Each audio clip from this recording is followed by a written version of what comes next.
Assalamualaikum warahmatullahi wabarakatuh.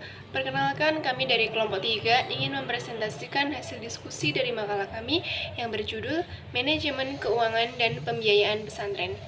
Anggota dari kelompok kami yaitu saya Sofi Alfiatul Mawadah, yang kedua Adila Yuliana, yang ketiga Afrizal Ardi Kusuma, yang keempat Amar Ma'ruf, dan yang kelima Arif Wicaksono. Baik, saya akan menjelaskan tentang landasan pembiayaan pesantren. Dalam menjalankan tata manajemen, suatu lembaga pendidikan termasuk pesantren juga telah diatur dengan dasar, tumpuan atau landasan yang seperti menjadi bantalan dalam pelaksanaannya. Landasan tersebut mengatur segala sendi manajemen pengelola lembaga pendidikan, termasuk landasan pembiayaan pesantren. Dalam hal ini, Undang-Undang Republik Indonesia Nomor 18 Tahun 2019 telah mengatur tentang seluk-beluk pesantren. Lebih jauh lagi, Peraturan Presiden Republik Indonesia Nomor 82 Tahun 2021 juga telah mengatur hal yang sama termasuk pembiayaan pesantren. Dalam Perpres Nomor 82 Tahun 2021 Bab 1 Pasal 2 dan 3 menjelaskan bahwa perdanaan penyelenggaraan pesantren dikelola berdasarkan asas dan tujuan penyelenggaraan pesantren sesuai dengan ketentuan peraturan perundang-undangan. Pendanaan penyelenggaraan pesantren dikelola untuk mengembangkan fungsi pesantren meliputi fungsi pendidikan, fungsi dakwah, dan fungsi pemberdayaan masyarakat. Baik, selanjutnya yaitu pengelolaan pembiayaan pesantren. Pertama, penetapan kegiatan. Sebelum memasuki tahun ajaran baru, pimpinan pondok pesantren dan guru bersama orang tua biasanya mengadakan rapat untuk menyusun rencana kegiatan pondok pesantren, meliputi kegiatan akademik dan kegiatan administratif, dan besarnya biaya yang diperlukan untuk mendukung kegiatan tersebut. Yang kedua yaitu pelaksanaan pembiayaan pendidikan. Biaya untuk melakukan pelaksanaan kegiatan pondok pesantren harus tersedia sejak tahun ajaran dimulai. Bagi pondok pesantren yang sudah lama beroperasi, dapat berangkat dari apa yang telah dilakukan pada tahun ajaran sebelumnya. Yang ketiga yaitu alokasi biaya.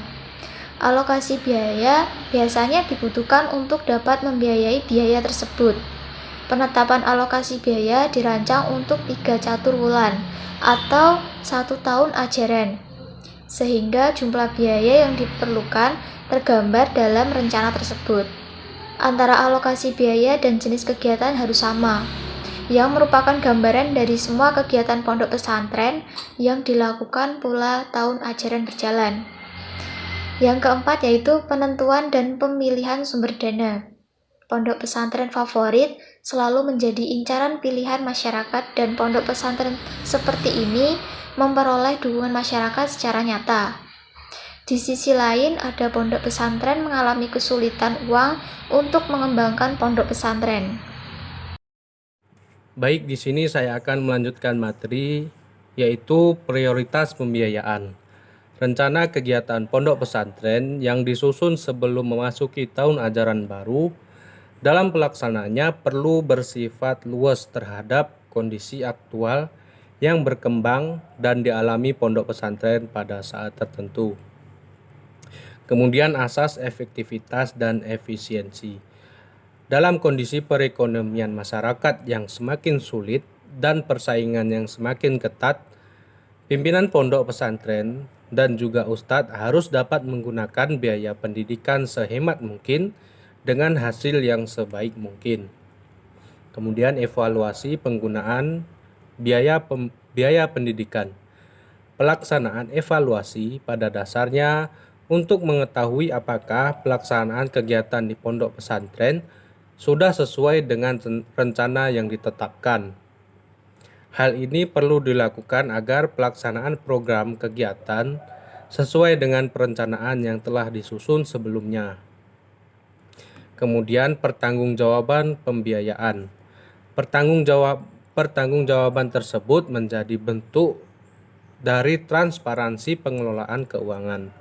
Pada prinsipnya, Pertanggungjawaban tersebut dilakukan dengan mengikuti aturan dari sumber anggaran.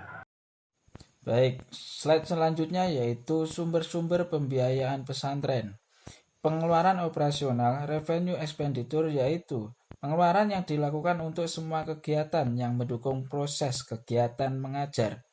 Gaji guru, dewan pengurus pondok, penyusutan aktivitas tetap, biaya listrik, dan telepon. Pengeluaran modal yaitu capital expenditure merupakan pengeluaran yang dilakukan untuk membiayai barang modal aktiva tetap seperti membeli tanah, membangun lokal, pesantren atau sekolah, dan membeli peralatan perlengkapan pendidikan. Baik, selanjutnya, dana pondok pesantren adalah sejumlah dana yang digunakan untuk pembiayaan pendidikan yang berasal dari masyarakat dalam kurung donatur atau pemerintah. Pada umumnya, pembiayaan pondok pesantren yang diberikan oleh masyarakat yang memiliki kepentingan dan kepedulian terhadap perjalanan dan pengembangan pendidikan di pondok pesantren. Biasanya dana berupa sedekah, hibah, dan lain-lain. Sedangkan dari pemerintah merupakan wujud dari anggaran yang telah ditentukan dalam APBD atau anggaran belanja dan pendapatan daerah pada tingkat kabupaten atau APBN dalam kurung anggaran belanja dan pendapatan nasional pada tingkat nasional. Sumber dana dan pengembangan dana pondok pesantren memiliki potensi yang besar dalam memperkuat perekonomian sehingga dana yang telah terhimpun dapat dikembangkan berdasarkan kebutuhan dan kekhasan pondok pesantren. Baik, mungkin cukup sekian presentasi dari kelompok kami. Apabila ada kurang lebihnya kami mohon maaf yang sebesar-besarnya. Wa akhiran, wassalamualaikum warahmatullahi wabarakatuh.